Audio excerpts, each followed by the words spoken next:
மாதிரி ஒன்று ஒரு நேரம் இங்கே நின்று வாரீங்க, என்ன சாப்பிட்டு போனீங்க அப்படியே? வயலை பார்த்துட்டு வந்து நான் பிடிக்க புட்டு தான் சாப்பிடுவேன். புட்டு சாப்பிட்டு பசிக்காமல் இருண்ட நீங்களோ? எங்கடையால் வேலையை போகிறோம்டா புட்டு தான் பிடிக்க சாப்பிட்டு போவோம். நல்லா ஒரு மாதிரி இருக்கும். 1 மணி இருந்தாலும் பசிக்காது. அப்படியா அண்ணன்? ஓ தம்பி, புட்டியில் நிறைய வகை இருக்குது. புறக்கன் புட்டு இருக்குது, அரிசிமா புட்டு இருக்குது, ஒடியல் புட்டு இருக்குது. முந்தைய அமெரிக்காவிலேருந்து கோதம் ஆகிறதுக்கு முதல் எங்கடையாக்கள் பனையிலேருந்து வர கிழங்கு எடுத்து வச்சு தான் அதை மாவாக்கி சாப்பிட்டு 100 வயது வரைக்கும் இருந்தது எங்களோட பழையாக்கள். இப்போ கடைசி அந்த கோதுமை மாவு புட்டு சாப்பிடணும். அதில் முந்தி பாடை விட்டுறோமான்னு சொல்லி ஒருத்தரும் சாப்பிட்றது இல்லை. யாழ்ப்பாணம் போகிறேன்னா வாங்கினேண்ணே, பீஸா சாப்பிட்டு வரோம் 2 பேரும் போய். என்ன தம்பி, பீஸாவோ? பீஸா மனுஷன் சாப்பிடுவானே.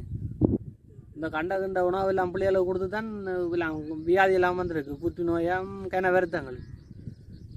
உப்பானங்களை தலைமுறை கொஞ்சம் மாறி மாறி கொண்டு வருது. எங்களோட உணவை தேடினோம். அமெரிக்காவில் ஒரு வேப்பங்குச்சி 150 ரூபாயா. அவனுங்களுக்கு பேச தந்துட்டு அவனுங்களோட சாப்பாடு இல்லாத அவங்கள எடுத்துக்கொண்டாங்க. எங்கடையாக நவீனம் கொண்டு ஓடி திரிஞ்சு பீஸா பர்கராம் ஏதோ அதில் சாப்பிட்டு வருத்தத்தெல்லாம் கிடைக்கணும். உண்மையா அண்ணன்? இந்த கோதாரியை தானே நான் நெடுக சாப்பிட்றேன்னா நீங்கள் இந்த முதல்ல எனக்கு சொல்லியிருக்கிறாங்க. தம்பி, எங்களை அளவு பட்டா தான் தெரியும். பீஸாவோ எங்களோட பாட்டி சொல்கிற ரொட்டி நல்லா இருக்கும். சரி, அப்போ நான் பெறட்டு சந்திப்போம்.